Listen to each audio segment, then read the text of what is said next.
Oh, Namora. You're a bit of a crazy guy, aren't you? A bit of a crazy guy. First off, let me just say this before anything else. What a phenomenal game that was. I've just finished, got through the end of the game last night, and yeah, it is amazing. There are some issues with the story aspects of the game, especially in that final chapter, but overall, it's a phenomenal game. Like, they've delivered a brilliant representation of Midgar, the characters that we know and love, just everything. They nailed it for the most part. I had a few issues with some bits and bobs, but I'll get into an overall review with my next video.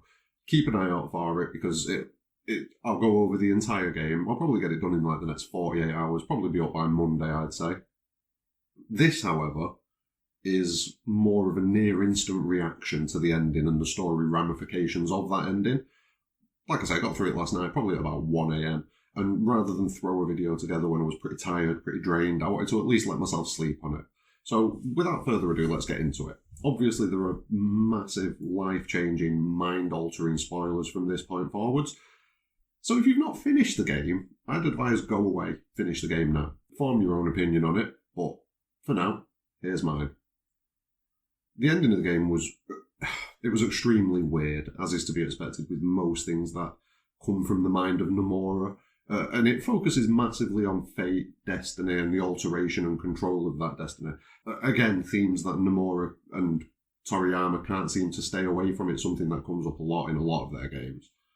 Now, I've not got a problem with the themes independently, but the implications for the remake are pretty vast. And this is the point where I'm probably going to ease up on calling it a remake, because in the strictest sense of the word, it isn't. Now, throughout the game, the Whispers, or Arbiters of Fate, as we come to know them, have been appearing at points, seemingly just at random, more as like an inconvenience to the characters as they press on through the story. They seem to be getting in your way a lot. But over time, you come to learn that these Whispers are actually protectors of fate, and you can see how they're trying to push the party onto the track of the original game and keep certain characters in certain places so that certain tasks are performed and they meet certain people, while allowing some minor changes to the timeline that aren't going to massively affect the outcome. Things like Wedge surviving the attack on Sector 7, forcing Aerith to run away from Cloud in Chapter 2 after the first bombing, where she was clearly going to stick around with him for a bit, and that, doesn't happen. And there are other things that the Arbiters changed later on in the game, so I'm not going to spoil any of that. There are a lot of things that, you'll want to experience, or you might not have experienced. To be fair, though, if you're watching this video, you should have already seen everything. So, like the moment with Barrett at the end of the game, ensuring that he survives and he carries on through the story, things like that. Now, when you reach the end after the fight with Motorball and the bike scene and everything like that, you're faced down by Sephiroth as you're about to leave Midgar. This is something that doesn't happen in the original game, and as such, the Arbiters of Fate, they try everything in their power to stop you from doing that, to protect the timeline, basically. Final Fantasy XIII 2, anyone? In this section, you'll fight a giant heartless, harbinger of fate, while at the same time facing down 3 smaller versions of it. Now, each of these versions seem to represent one of the main characters from the original game, excluding Aerith, of course, because they seem to have come from the future and they're trying to protect that future that they've created. So, obviously, Aerith isn't in that future. She's past, she's dead as of the midpoint of the original game, whereas Cloud, Tifa, and Barrett are. So, one of these uses a sword, which is a representative of Cloud. One of them uses a cannon, which is a representative of Barrett. And then one of them just uses straight-up physical attacks, which is to represent Tifa. Now, throughout this fight, you show flashes of the original timeline and the original game, and it's being framed in a way that this is the bad outcome, and the team are being motivated to stop this outcome at all costs. Now, I'm not sure... I mean, obviously, a lot of these visions are coming from the Arbiters, and they're trying to show this timeline, but I don't know if Sephiroth's got some sort of hand in this in some way, whether or not he's possibly modifying the context so that rather than see it as the outcome that's the best outcome, which it could well be, they're viewing that outcome, that vision, as a bad outcome. But anyway, I've digressed a bit. Once you slayed these protectors of the original timeline, you defeat the larger Harbinger of Fate, and the Whispers and the Harbingers of Fate overall seem to be defeated, giving the team the freedom to carve out their own path in this seemingly new timeline. At this point, you're now free to face off with Sephiroth and alter the ongoing timeline. And Sephiroth kind of goads you into it, pushing you into fight against him and change fate. And after everything that's happened, the team is more than happy to oblige him in this. The start of the fight is inevitable, and overall the fight is extremely reminiscent of Advent Children's final fight between Cloud and Sephiroth, which kind of fuels my thoughts that the first part of this Final Fantasy VII Remake overall, it's kind of meant as a representation and a metaphor of the Final Fantasy VII franchise as a whole, and that by defeating these Harbingers of Fate, we're breaking away from that original timeline. But we'll get more into that a little bit later. We'll keep breaking it down first.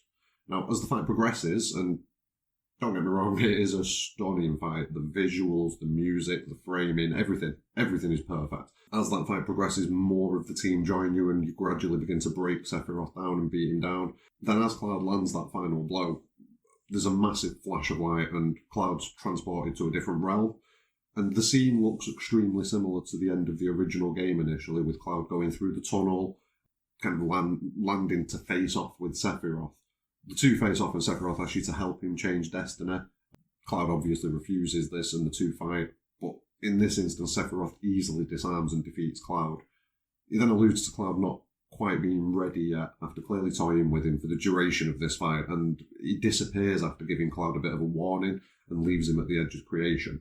The game then wraps up with the team leaving Midgar finally and the journey beginning as it did all those years ago, but there are a few subtle changes, so it shows you a few things in the ending, like Biggs has survived. There's a bit of a hint. Some people think Jesse might have survived because you see the gloves on the table. I don't think so. And I'm kind of hoping not. It seems like Wedge is done. I mean, we don't actually see him die, but it seems like he's done because the Harbingers of Fate, they're protecting the original timeline, and in the original timeline, Wedge is dead. So that's kind of one of the successes I feel like they've had. But with the team defeating the Harbingers of Fate, is a lot of the things that they did undone now. It's an interesting possibility. However, one of the stranger things that have occurred in the ending, seem to have changed in the ending, is what happens with Zack throughout the course of the ending overall. Now, it's heavily implied that the flashes that we see of Zack are in a different timeline. One of the main things that hints to this is when you see the bag of crisps fly in front of the camera, it slows it down and focuses on it. And you can see that Stamp, the Shinra mascot, is a different breed of dog than it has been in the entire game that you've played so far. So that kind of alludes to the fact that this is a slightly different timeline with some slight differences. And it also implies that what the party have done in the remake's timeline has directly affected what happens in this timeline, which I'm going to say it seems like it's the original timeline. Now, after the fight with Shinra, Zack survives, goes to get Cloud as he originally does, and from here he's usually taken out by a small faction of Shinra soldiers a few minutes later, who were clearly still around from the battle. Before we can get to that point, though, a massive explosion of light goes off around Midgar, and all the previously visible whispers dissipate. Fast forward a few minutes, and we're back to where we were a second ago, so Cloud's had his vision with Sephiroth, or been transported to that other realm with Sephiroth, and the gang are kind of stood on the edge of Midgar, and they're galvanised by what's happened. You know, everyone's got their own reason to want to go on and fight now, and they're all kind of affirming those reasons to themselves and to each other. But as that's happening, and as the party then moves on and walks away from Midgar, we see Zack and Cloud walking towards the party, and then past the party towards Midgar, seemingly in their own branch of the timeline. But an interesting fact here is that Aerith can feel their existence. And then the credits roll. So it leaves a lot of questions. I have one main theory on what's going on. This is just my instant reaction. I'm sure over the next few weeks, a lot of us are going to sit down and think about it. A lot of different opinions are going to pop up, and a lot of the theories are going to change over time. But this is my immediate feelings and reactions directly after playing the game and sleeping on it, basically. The theory starts that this is, rather than being a remake of the original Final Fantasy VII, it's a continuation from the end of Advent Children. So this timeline, Sephiroth is aware of what happens in that original timeline. He knows that if things go ahead exactly as they did, he'll survive, he'll be alive and exist, but he'll lose. He won't get the power, the all-encompassing power that he truly wants. Now, I don't think this is the Sephiroth from that original timeline travelling into this timeline, but I do think it's possible that the energy and the essence of Sephiroth from the original timeline has either created this timeline branch or is at the very least manipulating this timeline branch using the energy that he amassed from the planet and from using Meteor and all of the other things that happened in the original timeline. And that he's kind of got a message, or at least a vision of what was to come to his counterpart somehow. Now, Sephiroth's an intelligent guy. He's portrayed as such in every way other than the fact that he plays with his food before killing it. It's the only reason Cloud's alive. So it's not beyond the realms of possibility that he'd see this vision and be like, whoa, and, know what it is. So as a result of this, Sephiroth attempts to drive changes in the narrative and the party's actions so as to secure his overall victory, something that he failed to achieve in the original thanks to Aerith's sacrifice. Her sacrifice allowed her to control the live stream and manipulate it, which then in turn allowed Holy to do its job, and combined the two repelled Meteor, which overall defeated Sephiroth's plans. Like I say, he survives obviously, but he didn't get what he wanted. Now, if he can stop Aerith from using Holy, or if he can not kill her in the manner that he did, he can potentially win. And the Whispers know this, and that's why throughout the game they're trying to preserve the original timeline as much as possible to ensure that Sephiroth, Jenova, and Meteor are stopped and the planet overall is protected. Now, Sephiroth seems to make quite a bit of progress with his plan, but he goads the team into defeating the Arbiters of Fate, and Sephiroth then absorbs them, taking him under his dominion and signifying that he's taken control of Fate and that things have irreparably been changed now. And that's signified after you defeat the Harbingers and the Arbiters and all of that business, Sephiroth absorbs them, but then during the fight with Sephiroth, as you try to wear him down, he fires some of the Arbiters at you, showing that he's got dominance and control and mastery over them. And another interesting thing that he says to Cloud while he's at the edge of creation is that our world will become part of it one day. This is potentially alluding to the fact that he intends to maybe join this timeline and the original timeline together. But it is a very vague line, and it could genuinely mean anything. It could be a reference to his plan of, controlling the planet and taking all of its energy and travelling the cosmos, like he spoke of before. It could be anything.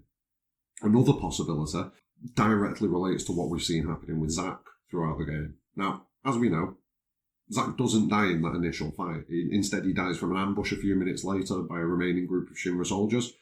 Now, this happens pretty much at or just after the point that Cloud and Aerith and the gang have walked past Zack in the ending. Now, there's every possibility that Zack takes a few more steps and gets ambushed, just like in the original. This scene just kind of being put in place to give Aerith kind of like a moment, just to show that she's got that connection with the other realm, or, she's able to see visions and things like that. And just to confuse us, I wouldn't be surprised if it was just put there just to confuse us a bit. But there are other more far-reaching possibilities that exist, and one of those is that the events at the end of the Final Fantasy VII Remake result in the Arbiters of Fate being seemingly defeated and absorbed by Sephiroth, as we went over a minute ago. And yeah, this signifies that he's taken control of fate and destiny and all of that, but the defeat also has another knock-on effect, which seems to happen in the original timeline. Now, once they've been defeated, you see a massive explosion of energy in that original timeline, which knocks Zack off his feet. This explosion could potentially have disrupted the chain of events that leads to Zack's death.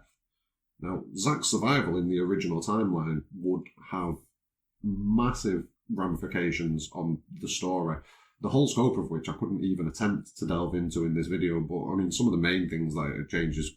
Cloud wouldn't become the character that he becomes, because Cloud becomes who he is by taking on Zack's will and Zack's honour and Zack's dreams. If Zack doesn't die, Cloud doesn't take any of that on, so Cloud isn't who he becomes. And another one is Aerith might never realise her destiny to save the planet, because without meeting Cloud in that moment, which is something the Arbiters of Fate, Whispers in the game, make sure happens in the order that it was meant to happen, any change to that could stop Aerith being in the right place to save the planet. So yeah, it's an interesting rabbit hole to go down, that one. It's a very, very deep rabbit hole to go down, and would definitely need a video all of its own, so one for the future. After breaking down the ending and thinking about it and the possibilities of what's going to happen, I do have a few issues with it. Firstly, it relies on the same old tropes that Nomura and Toriyama do seem to use a lot. fate, destiny, alternate realities, time travel. It wears a bit thin after so many iterations of it, to be honest. And you're taking a big risk when you slap it onto one of the most beloved games of all time. It's a risk. It's a big risk. But secondly, one of the my biggest issue with it is if this theory that I've kind of laid out or something similar to it is correct, it moves the game away from being a remake entirely and into being a continuation or a sequel. Now, the game's carrying on the story from the end of at least the original game, with Sephiroth having knowledge of what happens, if not from the end of Advent Children. And Sephiroth's using that knowledge that he has to drive change in the plot. And like I say, it's not really what we were promised. It's not a remake. Now, that's not to say it's not good. And I feel that since I reached the realisation that it is more of a continuation than a remake, the ending makes a lot more sense, even though it does have some pretty boring stuff in it. But it does make a lot more sense, and it moves away from being offensive to the original and ruining the story into being an interesting way to move the story forwards and give half of a remake and satiate that desire that some people have for a remake, but also give new content that furthers the story rather than just expanding the story.